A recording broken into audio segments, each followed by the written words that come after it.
Sud Radio, les clés d'une vie, Jacques Pessis. Sud Radio, les clés d'une vie, celle de mon invité. Vous avez débuté dans l'univers de l'aviation avant de prendre sous votre aile des millions de couples.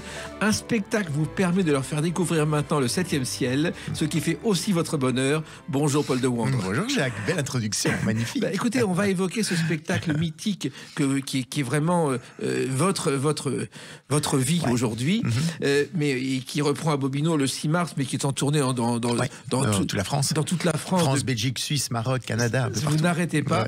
Et c'est un spectacle qui a marqué une génération. C'est la version 2.0. On va en parler tout à l'heure, mais le principe des clés d'une vie, vous le savez, c'est d'évoquer votre parcours à travers des dates clés. Alors, j'en ai trouvé une qui n'a rien à voir avec vous, mais qui est importante quand même dans votre vie. Le 13 février 2020. Le 13 février 1920, pardon, il y a une base aérienne qui est créée à Liège, qui deviendra l'aéroport de Liège. Et la base aérienne de Liège, vous la connaissez ? Et je la connais bien parce que c'est là que j'ai démarré ma vie professionnelle. À 26 ans, j'ai eu la possibilité de créer une compagnie aérienne au départ de Bierzet, ça s'appelle Bierzet, qui était une base militaire et avec un petit peu de passagers à l'époque. Mais à l'époque, il y avait les monopoles nationaux, Air France, la Sabena, Air Inter, et donc il n'y avait pas de possibilité de créer des compagnies aériennes régionales. Mais donc avec le Maastricht qui arrivait, on a eu cette possibilité de créer des lignes régulières au départ des aéroports régionaux. Qui s'appelait RXL. Ça s'appelle RXL, voilà. C'est ça. C'était une petite compagnie, donc c'était une très très belle aventure d'acheter les avions, d'engager les pilotes, de faire très beau, tout ce qu'il faut pour. Il faut savoir que l'aéroport de Liège au départ c'était Paul de Wandre, un champ d'aviation équipé d'une piste de gazon. Et je crois que c'est les Allemands pendant la Première Guerre mondiale qui l'ont utilisé. Et aujourd'hui cet aéroport est dans le top 5 des plus grands aéroports pour le transport du fret en Europe. Ça a été une décision politique à l'époque, ça a été vraiment de pousser le fret. Et il y a notamment Alibaba qui est arrivé maintenant ici. Et donc on a fait Liège était très bien situé en Europe. Il y a c'était un nœud autoroutier important près de l'Allemagne, de la Hollande, de la Belgique. Là, on part un peu partout au nord et au sud de l'Europe. Donc c'est très stratégique. Et en même temps, pendant la pandémie, ça a été très utile pour transporter justement des médicaments. Oui.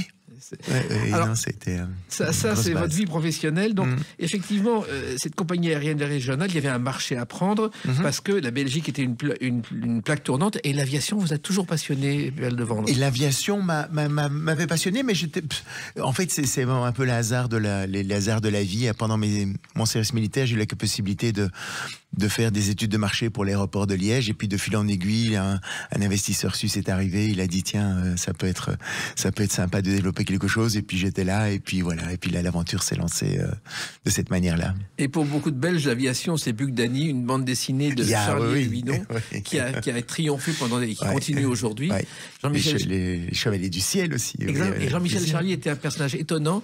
Il écrivait ses feuilletons, il était toujours en retard, il inventait des prétextes, il se mettait devant sa machine et il continuer le feuilleton comme s'il avait fait quelque chose la veille, alors que depuis 15 jours, il n'avait rien fait. C'est étonnant.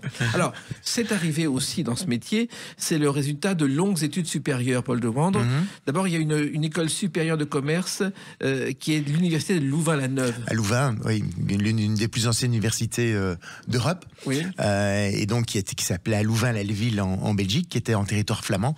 Et donc, lors de la scission de la Belgique, ou la séparation des deux, de la Wallonie et de la Flandre, en fait, on a créé le Louvain-la-Neuve, qui était la partie francophone de cette université. Oui, je crois que c'est la seule ville universitaire, la seule ville créée en Belgique depuis Charleroi en 1666. Mais ça a été créé dans les années 70, et ce qui est assez marrant, c'est que on a vraiment créé une ville piétonne, tous les parkings sont en dessous, et donc c'était très sympa en tant qu'étudiant, et on pouvait se balader partout, et donc en fait on voit maintenant, quelques années plus tard, à quel point cette idée était novatrice, parce que de plus en plus de villes deviennent piétonnes, mais donc Louvain-la-Neuve était un peu précurseur là-dedans. Mais la guerre entre les Wallons et les Flamands, c'est quelque chose qui ne se terminera sans doute jamais. On ne sait pas. Oui, c'est un gros enjeu qui reste latent entre le besoin d'unité, le besoin chacun de trouver son indépendance et son mode de fonctionnement, avec des enjeux politiques évidemment, avec une Wallonie qui est un peu plus vieillissante et plus originaire industrielle, et dans la sidérurgie, le charbon, et puis l'autre qui est plus tourné vers les nouvelles technologies et la chimie dans les années 60. Alors, cette université a une particularité, c'est-à-dire que c'est une des meilleures dans le domaine scientifique. Et ça vous a toujours passionné, la science, Paul de Wandre? Oui, j'aime bien. En fait, j'ai fait une école de commerce et d'ingénieur, ça n'existe pas en France. En fait, c'est ingénieur, mais avec c'est une école de commerce, mais avec de la physique, de la chimie et pas mal de tout ça n'existe pas en France. Ce type de formation n'existe pas en France. Ça permet d'aller vers quoi? Mais ça permet justement de combiner, d'être en fait donc le métier classique de management et de marketing et tout, mais quand même avec une connaissance scientifique qui permet et technique qui permet de discuter aussi avec des ingénieurs. Et donc de faire le lien entre le commercial et la technique. Et c'est beaucoup de travail pour en arriver là. Et c'est comme toutes les études, oui. Non, ça, c'est le point de départ, mais ensuite vous êtes allé à l'université de Columbia, qui est une des universités. Et puis j'ai eu un échange, la possibilité, il y a un échange effectivement à Louvain-la-Neuve avec Columbia, et donc j'ai eu la possibilité, c'était avant Erasmus, mais maintenant c'est beaucoup plus connu évidemment les échanges, mais donc j'ai eu la possibilité de faire un échange et d'aller là-bas. Ouais. C'était pas simple à l'époque. Et c'était, on va pas faire trop les vieux non plus, hein, non, mais c'était moins fréquent en tout cas. En tout cas, le taux d'admission à l'université de Columbia, qui est une des plus prestigieuses du monde, à l'époque, c'était de 3,9%. Ouais. C'est quand même pas beaucoup. Et en plus, la priorité aux Américains, les Belges, ils connaissent pas forcément. Et on était 2 Belges. Voilà. On n'était pas très nombreux. Alors, vous êtes parti, donc vous auriez pu faire de la recherche aux États-Unis, Paul de Wandre. Non, il faut pas. Non, je ne suis pas. C'est pas. Non, j'ai pas de. Un parcours scientifique extrêmement brillant, non, c'est pas le truc, mais oui, non, je me débrouillais. Des métiers, voilà. Mais voilà, je me débrouillais pas mal. Alors, c'est un parcours à part parce que je suis remonté un peu dans l'arbre généalogique de Wandre. Ouais. Votre famille. Vous avez regardé la page Wikipédia. Exactement. Qui a été faite. Ça commence en 1661 avec des drapiers, des sculpteurs et même un grand-père, un arrière-grand-père qui a été un homme politique important en Belgique. Oui. Oui. Il y a eu un homme politique important. Il était gouverneur de la Banque nationale de Belgique aussi. Et puis aussi, j'ai eu un industriel qui était important, qui avait créé des voitures, les voitures Germain aussi. Donc voilà, il y a qui s'appelait Paul de Wandre. Qui s'appelait Paul de Wandre. Et c'est vrai que les familles en Belgique sont très fidèles à des métiers particuliers. C'est très particulier par rapport à la France. Où il y a des filières, la place est plus petite déjà en Belgique, hein. Mais je me suis un peu écarté aussi quand même de ces lignées en devenant comédien un peu plus tard. On va en parler. On va en parler bien sûr. Mais c'est quand même une aventure qui vous a marqué parce que il y a eu par rapport à l'aviation en France des périodes très importantes aussi, et celle-ci est évoquée par Gilbert Bécaud. Dimanche à Orly, sur l'aéroport, on voit s'envoler. Cette chanson de 63 évoque les terrasses de l'aéroport d'Orly, qui vient d'être inauguré par le général de Gaulle, le terminal sud, et c'est vraiment une destination. À l'époque, les avions font rêver déjà. Ah oui, moi les premières fois que j'ai pris l'avion, on pouvait encore aller sur les terrasses et tout, c'était génial de voir les avions voler. Orly, c'est chouette que vous en parliez parce que c'était très important pour nous, parce qu'on était la seule compagnie nord-européenne à atterrir à Orly. Avant, les compagnies nord-européennes arrivaient à Roissy, et puis les du Sud venaient atterrir à Orly. Mais pour nous, Orly était important parce qu'il y avait Inter à l'époque, et donc il y avait toutes les correspondances vers les villes françaises, qui permettait notamment il y avait de l'industrie aéronautique dans les environs de Liège, et donc pouvaient aller des ingénieurs d'Airbus pouvaient aller rendre le visite à leurs correspondants liégeois et vice versa dans la journée, ce qui pouvait avant était impossible puisqu'il n'y avait pas encore de TGV et tout ça, donc on gagnait énormément de temps. Oui, en même temps, créer une compagnie d'aviation, c'est une folie au départ. Ça demande beaucoup d'énergie et d'argent. C'est aussi comment on devient, comment est-ce qu'un milliardaire devient, ou je sais plus comment on explique ça. C'est oui, il y a des sous en jeu. Comment devenir millionnaire quand on est milliardaire sans acheter une compagnie aérienne. Voilà. C'était un peu mais c'est vrai que c'était un risque aussi. Acheter des avions, c'était pas simple. Ou non, en fait, oui et non, parce que les avions avaient une grosse valeur de revente, et donc en fait les banques étaient assez n'avaient aucune résistance à prêter l'argent, parce qu'ils savaient bien que la valeur de l'avion, elle était restait importante, et donc c'était assez simple. Vous aviez combien d'avions à l'époque? On avait 3 avions. 3 avions. 3 avions de $10 millions. Voilà. Des petits avions, des avions de 35 places, des turboprops, des avions hélices, et donc ça a été une belle aventure de tout faire pour que la avoir tous les papiers qu'il faut et tout ça, la réglementation et tout, pour se conformer aux règles d'aviation, c'était important. Oui, mais en même temps, le problème, c'est qu'il y a eu la guerre du Golfe. Et puis en 91, la crise du Golfe. Et là, je sais pas si vous vous souvenez, hein, c'est la grosse crise dans le transport aérien. Pendant 6 mois, plus personne n'a pris l'avion parce que c'était là où il y a eu la peur des attentats dans les aéroports. C'est là, à partir de là, où on a commencé à mettre les portails de sécurité d'ailleurs et tout ça. Mais donc, ça a été le coup d'arrêt de cette belle expérience. J'avais 30 ans et donc j'ai dû changer de vie. Voilà, mais c'est terrible quand un événement comme ça vous contraint à changer de vie alors que vous avez tout investi. Il faut garder le moral. Oui, et c'est là où on voit à quel point aujourd'hui, en fait, j'étais un peu précurseur par rapport à ça, mais on l'a vu avec la crise du Covid, avec maintenant des tempêtes, des événements climatiques qui peuvent arriver. En fait, on n'est plus dans la certitude dans laquelle on pouvait être avant. Quand on commençait un business, on disait que ça pouvait durer, que ça allait durer 50 ans. Maintenant, on n'est plus dans ces temps-là. Et je pense que d'avoir été dans les premiers justement à subir un effet négatif, moi j'étais une victime collatérale de Saddam Hussein quand j'habite Liège. C'est un peu particulier. Mais il y a eu d'autres rebondissements, fort heureusement. Et il y a une autre date importante dans votre parcours, c'est le 21 avril 1999. À tout de suite sur Sud Radio avec Paul de Wandre. Sud Radio, les clés d'une vie, Jacques Pessis. Sud Radio, les clés d'une vie, celle de mon invité Paul de Wandre. Nous parlerons tout à l'heure de Les hommes viennent de Mars, les femmes viennent de Vénus, spectacle culte et qui reprend à Paris après une tournée dans toute la France. Mais on évoque aussi votre parcours. Et j'ai trouvé la date du 21 avril 1999. C'est la sortie d'un livre qui s'appelle La parabole du parage. C'est un livre important parce que c'est un livre où vous expliquez l'évolution de notre société. Et là, ça n'a plus rien à voir avec l'aviation. Rien à voir avec l'aviation. En fait, c'est dans ma transition dans laquelle, après la compagnie aérienne, je me suis réinventé. Et à travers la vente directe, j'ai commencé à m'intéresser justement au monde dans lequel on vivait et en quoi les nouvelles technologies qui arrivaient, on était encore au temps du fax et du téléphone portable, hein, donc c'est pas encore, il n'y avait pas d'internet, mais je pressentais on était encore sur le temps du Minitel aussi, que tout ça allait quand même changer nos manières d'acheter, de travailler, et donc je me suis intéressé à toutes ces tendances. J'en ai écrit un premier livre et puis j'ai eu cette idée de comparer la vie à une expédition en kayak sur une rivière de montagne, en expliquant qu'à la fin de la Deuxième Guerre mondiale, on avait un tel besoin de sécurité qu'on a construit un barrage sur la rivière de la vie pour vivre sur un grand lac protégé des courants et des rapides. Et pendant les 30 Glorieuses, toute la société s'est organisée sur ce lac. Quand le niveau du lac monte, la surface augmente, donc on avait de plus en plus de place. La croissance économique était là, donc on était de plus en plus à l'aise sur notre lac où il y avait de plus en plus de place. Malheureusement, 73, premier choc pétrolier, c'est la première brèche dans le barrage. Aujourd'hui, le niveau du lac est en train de descendre, on le sent et on le vit de plus en plus aujourd'hui. Mais la bonne nouvelle, c'est que la rivière continue toujours à couler en bas du barrage et donc il est peut-être temps de reprendre son kayak plutôt que de rester coincé dans ce lac qui devient de plus en plus nauséabond. Il y a peut-être une autre manière de créer sa vie. C'est un message optimiste. Alors, tout a commencé justement après la chute de votre compagnie aérienne par la vente directe. Vous avez découvert ce nouvel univers comment, Paul de Wandre ? Par une annonce dans un journal, dans le journal d'université justement. J'étais un petit peu sceptique au départ, mais j'ai quand même été voir et j'ai rencontré en fait une manière de fonctionner qui m'a assez interpellé.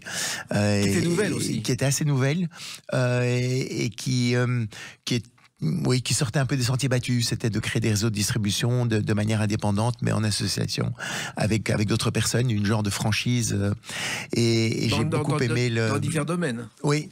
Et donc j'ai beaucoup aimé ça, mais surtout je me suis intéressé à me dire mais pourquoi est-ce que ce type de métier pourrait être appelé à se développer. Et donc c'est comme ça que j'ai réfléchi un petit peu et que j'ai écrit un premier livre en 95 là-dessus et qui a donné en 99 la parabole du barrage. Le premier livre a été un immense succès. Et le premier livre était un très très beau succès parce que en fait les sociétés qui pratiquaient ce type de métier ont étaient très demandeuses en fait d'informations justement objectives et un peu fondées scientifiquement aussi, qui permettent d'avoir un regard un peu objectif mais bienveillant par rapport à cette industrie. Oui. Et donc ça a été très très bien vendu. Oui. Mais en même temps, ce livre évoquait l'évolution de la société de consommation.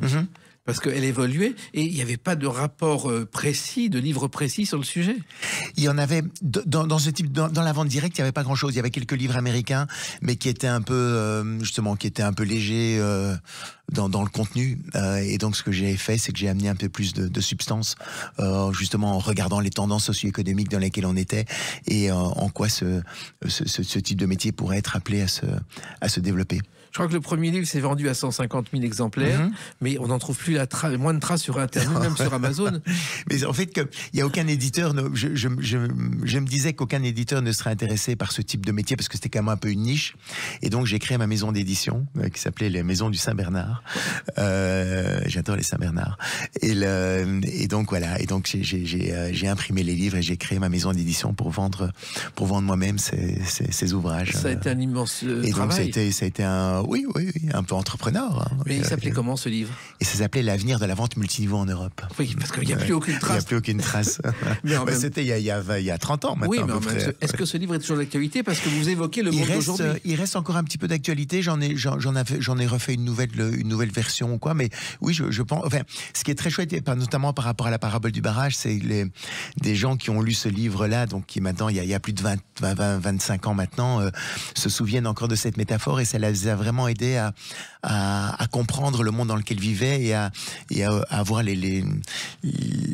à faire des choix de vie qui ont été importants pour eux, et ils se souviennent de c'était un moment charnière pour eux de lire ça. Il n'y a pas énormément de monde qui l'ont lu, mais ceux qui l'ont lu s'en souviennent. Oui, mais en même temps, vous avez donné une vision du travail et de la vie qui correspond à ce qu'elle est aujourd'hui, et à l'époque, personne n'en parlait. Moins, il y avait beaucoup moins de monde qui en parlait. Je parlais notamment justement de la croissance économique, des dangers, de tout mesurer par rapport à la croissance.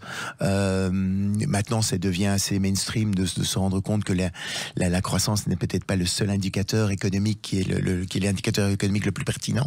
Mais donc, j'étais un petit peu, dans cette tendance-là à l'époque, de comprendre la vie autrement. Voilà. Aujourd'hui, Paul de Wand, il y a la formation d'entreprise qui est quotidienne. Quand vous appelez quelqu'un, il est toujours en formation, et jamais là. Mais vous avez été, à travers ces livres, un pionnier de la formation en entreprise. J'ai participé, oui. J'ai été repris dans un réseau de chefs d'entreprise. J'ai été très actif pendant quelques années, et notamment sur les relations entre les hommes et les femmes, dont on va parler, et que ça, c'était un sujet qui était très important pour moi, et donc là-dessus, ça m'a amené à faire pas mal de conférences, en entreprise, un petit peu partout. Oui, mais en plus, la formation professionnelle en France, elle est apparue juste après mai 68, dans les négociations collectives. Il y a eu la loi Delors, mais ça a été un événement. Les générations d'aujourd'hui ne se rendent pas compte de ce que ça représentait. De ce que ça pouvait être à l'époque, oui. Alors, aujourd'hui, il y a des tas de salons, d'associations qui portent le nom de vos livres, qui sont baptisés ainsi, et elles sont basées aussi sur l'écologie et le handicap. Car aujourd'hui, vous avez aussi ouvert la voie à travers ces livres à ces univers. C'est-à-dire que aujourd'hui, la formation d'entreprise, elle passe par des tas de choses et des tas de critères et des obligations. Oui, enfin, j'étais je suis arrivé à une époque où on a commencé à parler de la diversité en entreprise, et les relations, l'égalité entre les femmes et les hommes était un des sujets, avec le handicap, avec la ça faisait partie des sujets qui étaient importants, et donc moi je suis arrivé surtout sur les questions d'égalité, de parité en entreprise. Et à l'époque, encore une fois, vous étiez un pionnier. Mais on n'était pas très nombreux. Je me souviens, c'était très marrant, et j'avais fait chez IBM à l'époque, il y avait une grande manifestation, une grande messe sur l'égalité entre les hommes et les femmes, etc., justement sur les manières de travailler différentes. Et il y a un homme qui était à 80% de temps, qui travaillait 80% du temps, qui était 4 jours par semaine, et qui ne l'avait jamais dit parce qu'il n'osait pas, parce que ça ne se faisait pas à l'époque qu'un homme limite son temps parce que sa femme créait une entreprise et donc il s'occupait des enfants. Donc c'était vraiment dans ce moment-là, c'était très très chouette, mais il n'osait pas trop en parler encore à l'époque, alors que maintenant c'est tout à fait évident pour quand même beaucoup plus de monde. Donc on voit le chemin qu'on parcourt. Et le chemin, justement, Henri Salvador l'avait évoqué à sa manière. Le travail, c'est la santé.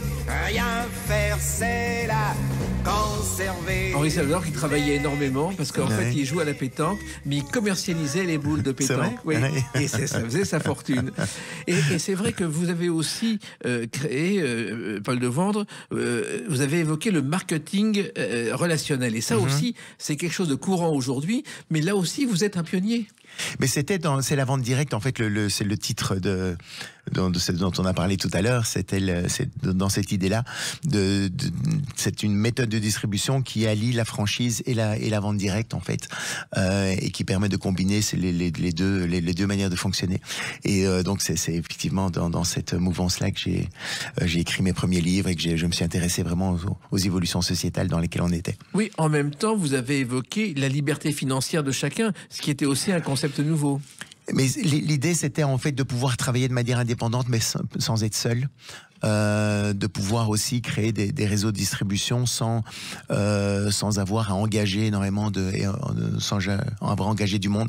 Donc c'est un réseau collaboratif en fait qui est et qui continue maintenant en fait. Donc c'est une chouette manière de travailler. Et encore une fois, le pionnier que vous êtes a publié un livre étonnant parce que ça s'appelle, sur la couverture, il y a un homme sur une plage devant la mer avec un ordinateur, vivre et travailler autrement. Ça, c'est il y a quelques années. Aujourd'hui, c'est possible. À l'époque, c'était pas possible. À l'époque, c'était compliqué.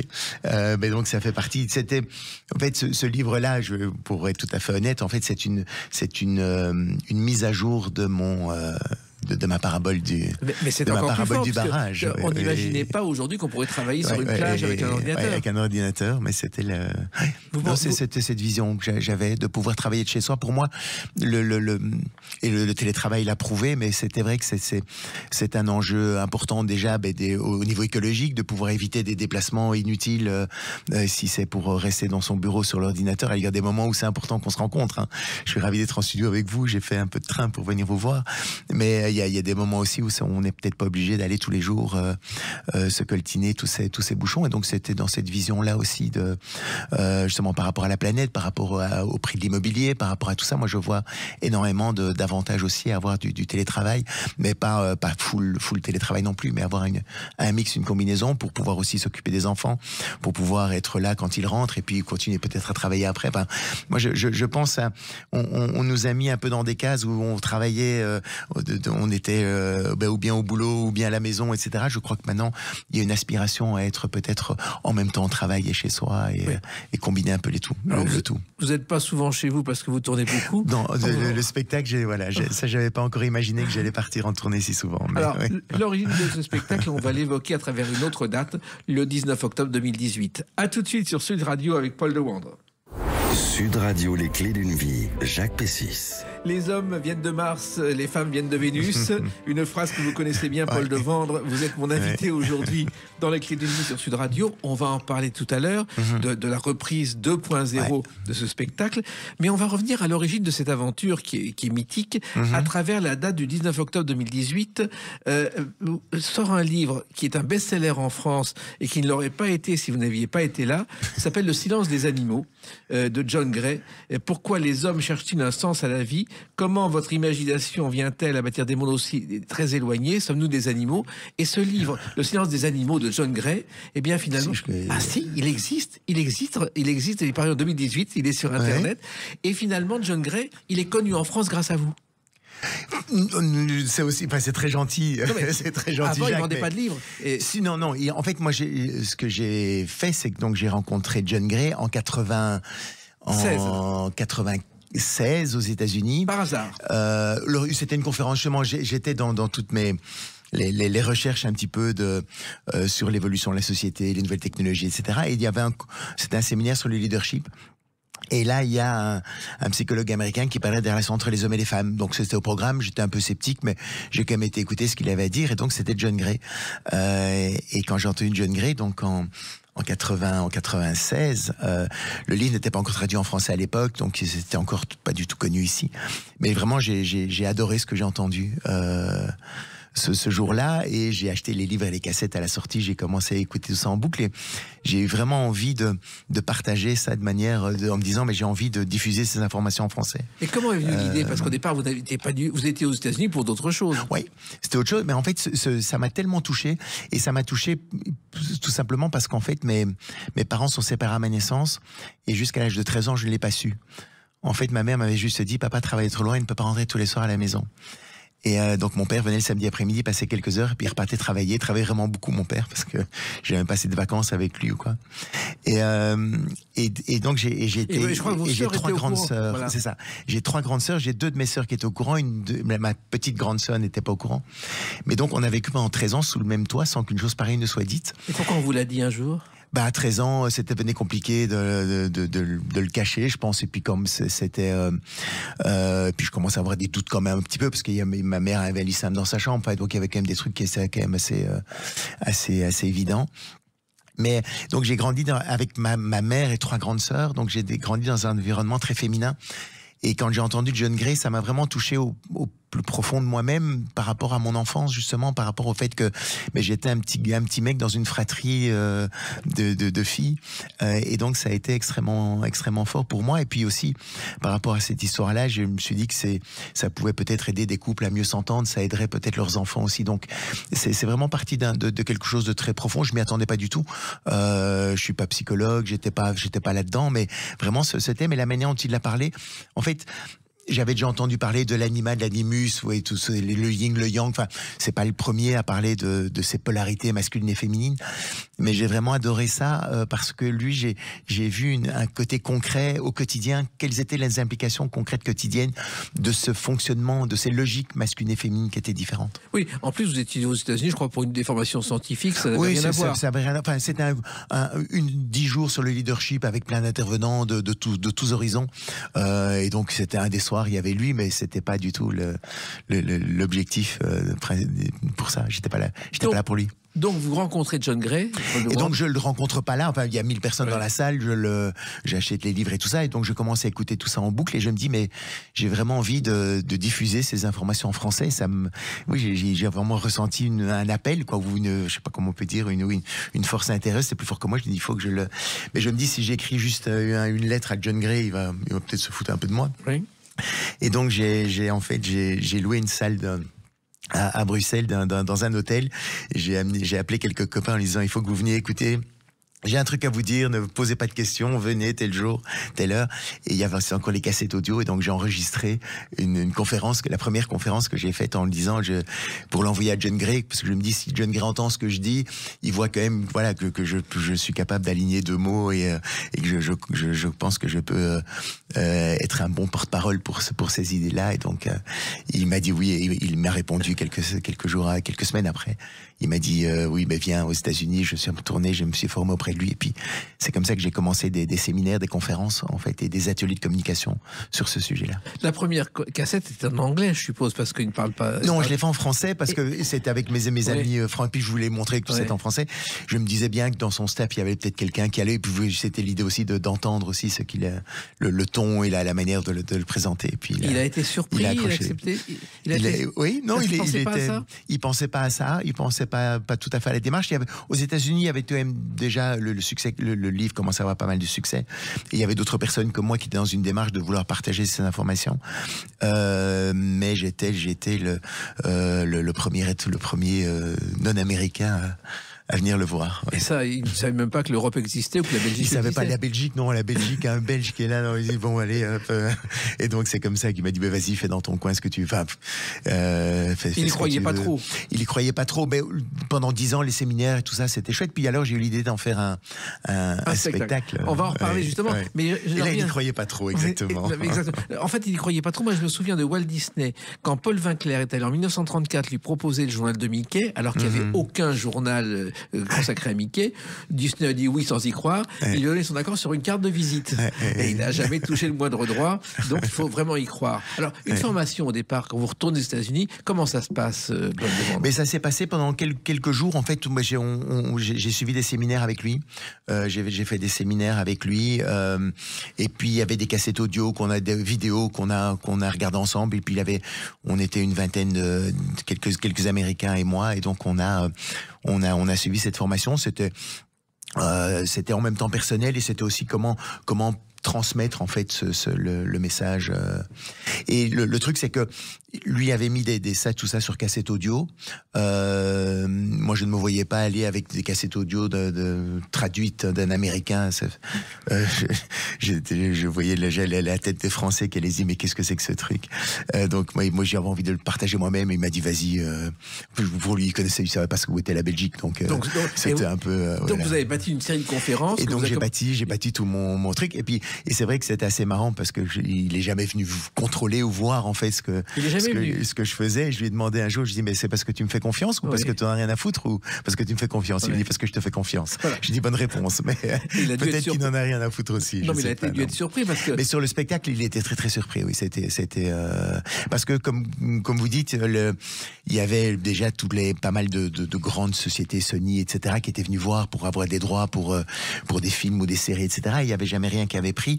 Et quand j'arrivais avec mon idée de spectacle, un petit Belge qui débarque et dit tiens, je vais te faire un spectacle de ton truc. Il dit oui bon, essaye, mais tu vas te casser les dents. Et en fait, quelques semaines plus tard, il dit ah oui, pas mal ton truc.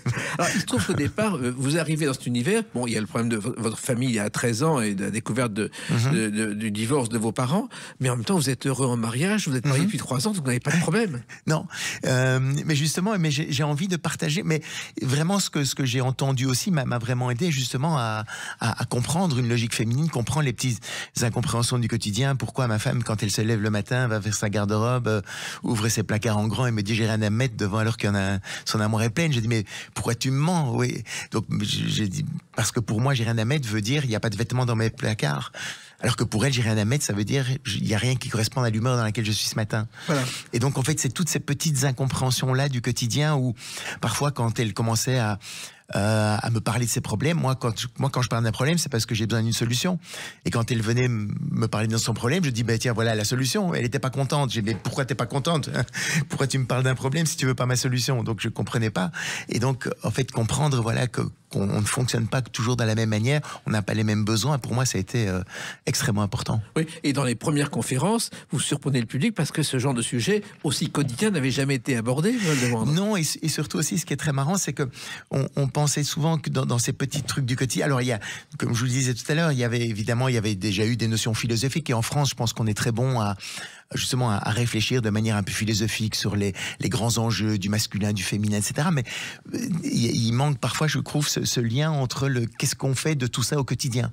Et là, j'ai fait ce lien, en fait, avec tous les petits exemples du quotidien, et donc avec lesquels on s'amuse et dans lesquels les gens se retrouvent.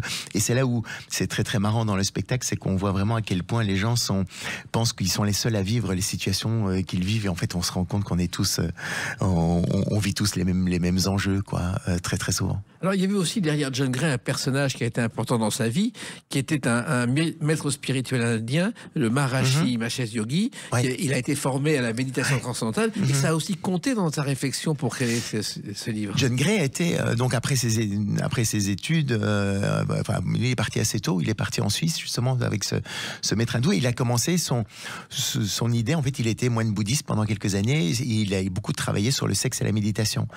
Et à un moment donné, il était en Suisse et il s'est dit, mais c'est bien de méditer 20 heures dans la montagne, mais le problème c'est quand je rentre et que je vois ma mère, au bout de 2 minutes, on s'engueule.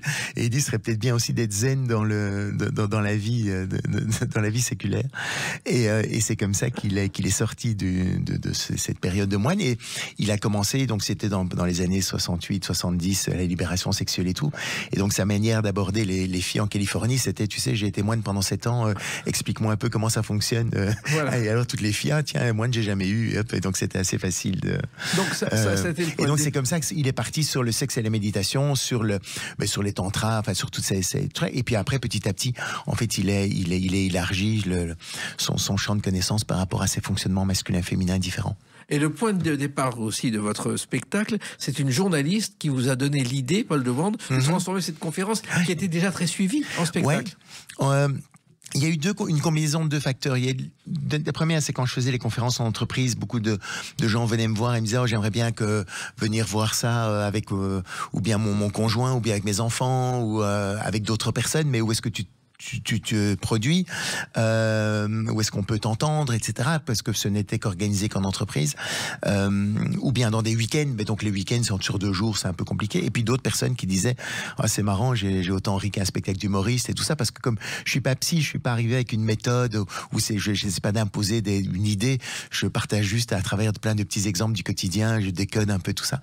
Et cette journaliste m'a dit, tiens, ça pourrait être marrant de faire du café-théâtre. Mais c'est vrai que j'aimais bien l'idée parce que c'était une manière en fait de faire de la prévention, de permettre à des gens qui n'ont pas spécialement de problème, mais qui peuvent être intéressés par ce type de sujet ou améliorer un peu la situation quand même si on s'entend bien, il y a peut-être moyen d'améliorer un petit peu. Une conférence, il y a un côté un peu rébarbatif qui n'est pas drôle, un spectacle en fait où on y va, oui, on va voir. Et vous avez débuté dans un tout petit café-théâtre à Marseille. Et j'ai testé l'idée parce que j'étais jamais monté sur scène, je connaissais rien dans le monde du spectacle et donc j'ai loué un café-théâtre à Marseille 4 soirs pour tester cette idée-là et puis de là on a rencontré un producteur, un metteur en scène et tout ça et puis le spectacle est parti. Vous n'imaginiez pas que vous en seriez là aujourd'hui? Non, et surtout c'est sur la longévité, surtout c'est ça qui est assez hallucinant, c'est de voir à quel point ça dure dans le temps. Moi je pensais qu'un spectacle durait 1 an ou 2 et en fait avec le temps maintenant, et c'est vrai que cette mise à jour 2.0, je me suis demandé est-ce que c'est encore pertinent ou pas parce que les couples évoluent, on n'est plus dans les mêmes. Mais en fait, je me rends compte sur les réseaux sociaux notamment, il y a des millions de vues d'extraits du spectacle. Les jeunes générations sont encore, sont attentives aussi à ce fonctionnement, essayer de bien s'entendre en couple. En fait, c'est quelque chose qui est intemporel et universel. Eh ben, on va en parler justement à travers la date de votre reprise à Paris, le 6 mars 2025. À tout de suite sur Sud Radio avec Paul de Wandre. Sud Radio, les clés d'une vie, Jacques Pessis. Sud Radio, les clés d'une vie, mon invité Paul de Wandre, les hommes... C'est bien, vous dites de Wandre, c'est bien, oui. Mais oui, mais vous êtes un peu belge quand même, vous connaissez. Peu, oui. Alors, il se trouve que donc la nouvelle version 2.0 de Les hommes viennent de Mars, les femmes viennent de Vénus débute à Paris le 6 mars 2025 à Bobino. Elle est en tournée et là aussi, c'est un spectacle que vous avez voulu moderniser profondément parce que le monde a changé. Oui, profondément oui et non. C'est ça qui est assez marrant, c'est qu'il y a des piqûres de rappel en même temps, mais c'est l'habillage est différent, les histoires sont différentes. Enfin, il y a quand même pas mal de nouveautés. Les gens sont ravis de venir revoir cette version-là. Il y a une surprise, donc je vais pas le parler à l'antenne, mais il y a un truc qui est très marrant. Il y a plus un tableau noir, il y a une vidéo. Voilà, il y a des vidéos. Le tableau est là, mais on utilise évidemment beaucoup de vidéos aussi qui sont très très drôles. Alors, c'est une évolution de l'observation de la société et des spectateurs. Oui, mais on le voit, oui. Quand j'ai commencé il y a 25 ans maintenant, moi je me souviens quand j'allais chercher mes enfants à l'école, j'étais souvent un des seuls pères dans la meute de mères qui allait chercher leurs enfants à l'école. Aujourd'hui, je pense que on est plus près du 50-50. Donc on voit quand même que les pères s'impliquent un peu plus dans la vie familiale. Donc il y a une vraie évolution qui est très très sympa, je trouve là-dessus. Mais ça amène aussi peut-être d'autres conflits parce que justement on est ensemble à décider. Avant on était chacun dans son monde. En fait, il y a du temps de nos grands-parents, aucune femme n'aurait imaginé reprocher à son mari d'avoir utilisé la mauvaise éponge pour faire la vaisselle, parce qu'il savait pas où était la cuisine. Oui. Donc on était. D'ailleurs, dans les films, on voit des hommes qui sont considérés comme des martyrs parce qu'ils font la vaisselle. Voilà, c'est ça. Ouais. Et donc c'est très chouette qu'on soit ensemble maintenant à faire toutes ces tâches-là, mais là, on ne fonctionne pas de la même manière quand même dans la manière de les faire. Moi j'ai par exemple une manière de ranger la maison, ça peut être, moi je sais que si je range la maison je vais faire une pièce à la fois, je vais finir une pièce, je vais en commencer une autre, ma femme va commencer, elle va va commencer dans une pièce et puis elle va bouger un objet, elle va aller dans l'autre et puis elle va revenir à la première. Enfin, et c'est très bien fait aussi, mais simplement de manières différentes de fonctionner qui peuvent parfois agacer parfois le conjoint si on n'est pas conscient en se disant mais ma manière est la bonne manière de faire. Non, il y a plusieurs manières différentes qui sont tout aussi légitimes avec des avantages et des inconvénients. Et là aussi, les couples qui sont dans la salle ne se rendent pas compte et découvrent justement que ce quotidien a évolué.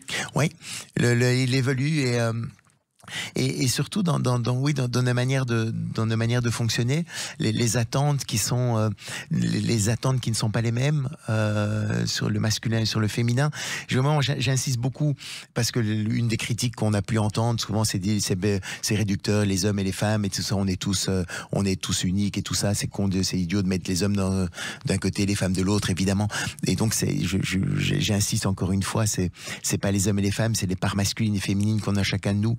on connaît en Belgique l'importance d'être bilingue, de parler plusieurs langues. C'est ce que je propose ici, en fait, c'est de devenir bilingue, de bien parler le masculin et de bien parler le féminin. En fait, les problèmes de couple arrivent souvent quand il y en a un qui parle masculin et l'autre qui répond féminin. C'est pas qu'il y a une langue qui est bonne et l'autre qui est mauvaise, c'est que si on n'est pas conscient qu'on ne parle pas la même langue, on risque d'avoir pas mal de problèmes de compréhension. Oui, et en même temps, vous utilisez 2 couleurs pour ça, le vert et le rouge. Oui. Parce que c'est important. Oui, parce que pour moi, c'est 2 langages. Il y aurait une possibilité qui serait de dire maintenant il y a plus de langage, on invente l'espéranto du couple où on parle tous la même langue. Moi je préfère le bilinguisme où les 2 langues sont là et chacun est capable de parler le masculin et le féminin et l'intérêt pour moi c'est de trouver cette complémentarité justement, et moi je vois ça comme les pôles d'un aimant et c'est les opposés qui s'attirent en fait et donc il faut pas voir les différences comme un frein, comme un obstacle, mais plutôt comme une chance. C'est ça qui nous permet de grandir et d'être en contact avec. C'est la différence qui nous permet de nous connecter l'un à l'autre. Oui, et d'ailleurs, il y a une chanson qui résume parfaitement, votre propos.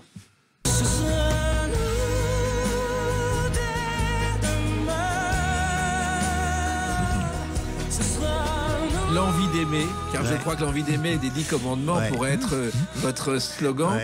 Cette chanson, en fait, Albert Cohen a eu l'idée des 10 commandements en sortant de Notre-Dame de Paris en disant la comédie musicale, ça remarche, je vais lancer ça.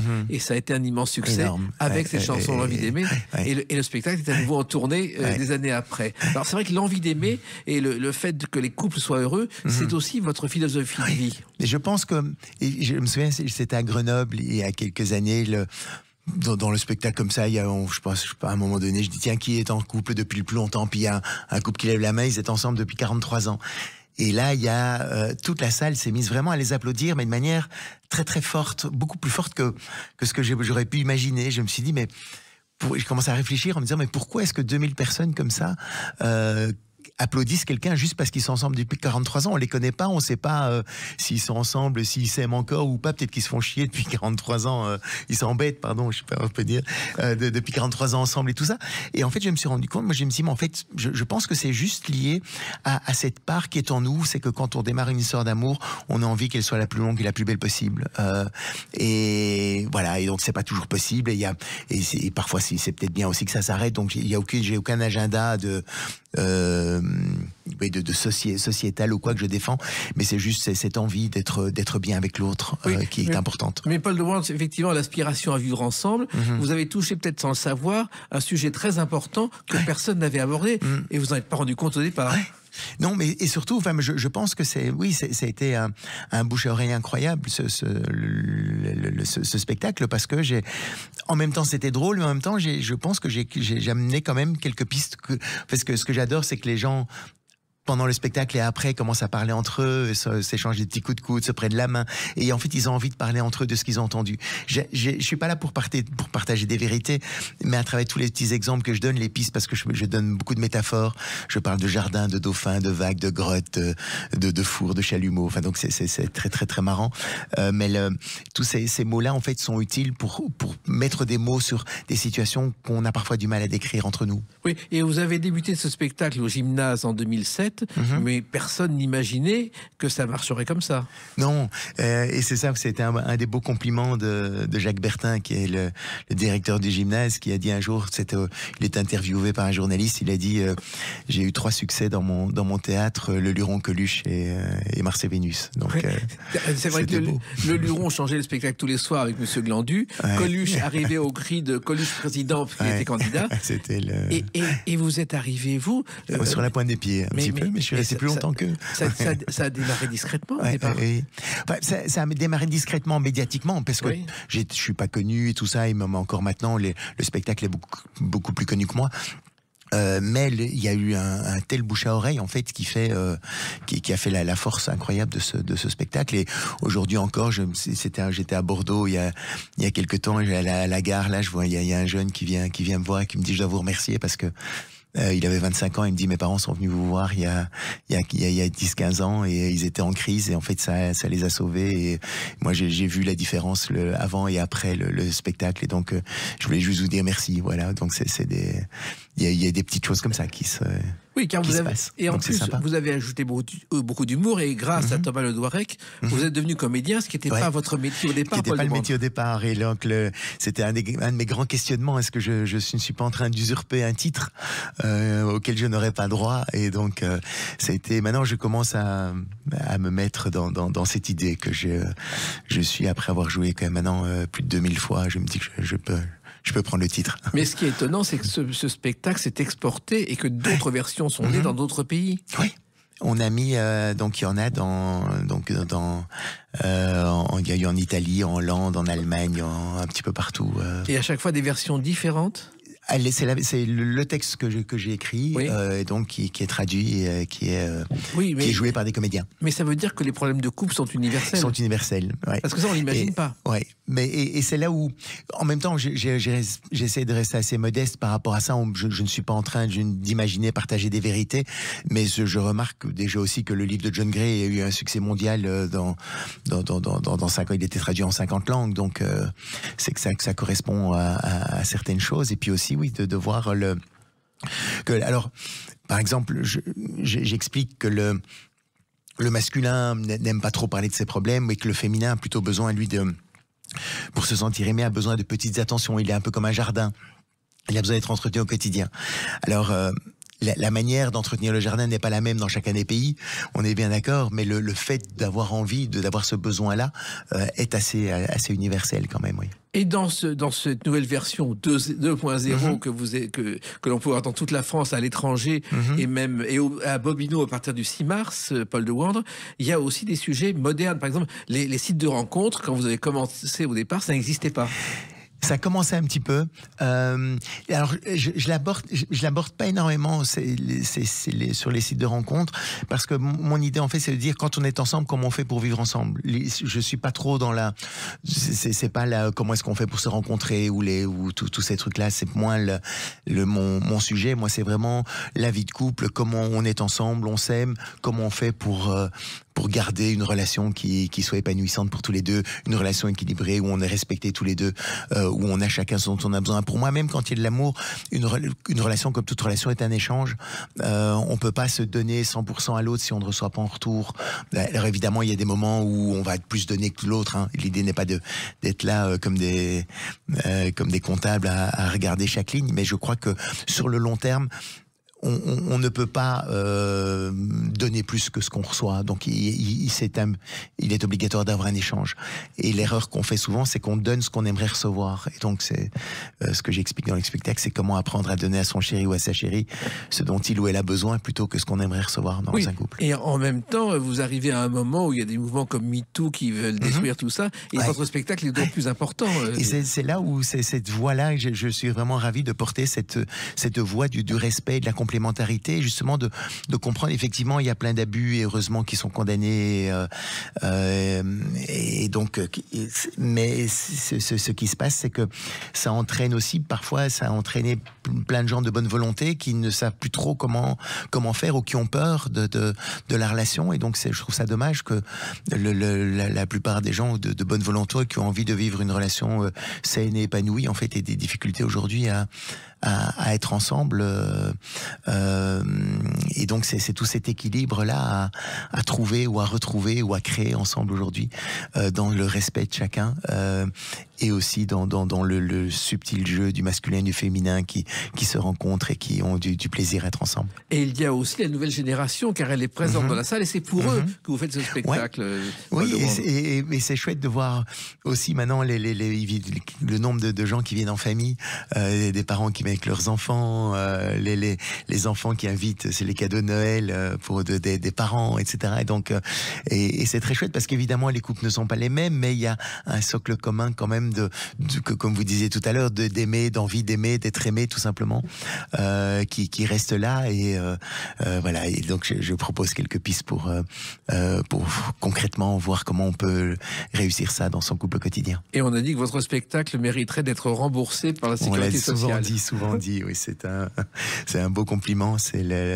Parce que de nouveau, c'est pas les hommes et les femmes, c'est pas mettre des gens dans des cases et tout. C'est juste c'est apprendre à mieux se parler, en fait, et à être être plus, peut-être un petit peu plus indulgent envers son chéri, peut-être de garder comment retrouver en fait l'élan des débuts où on était naturellement en fait.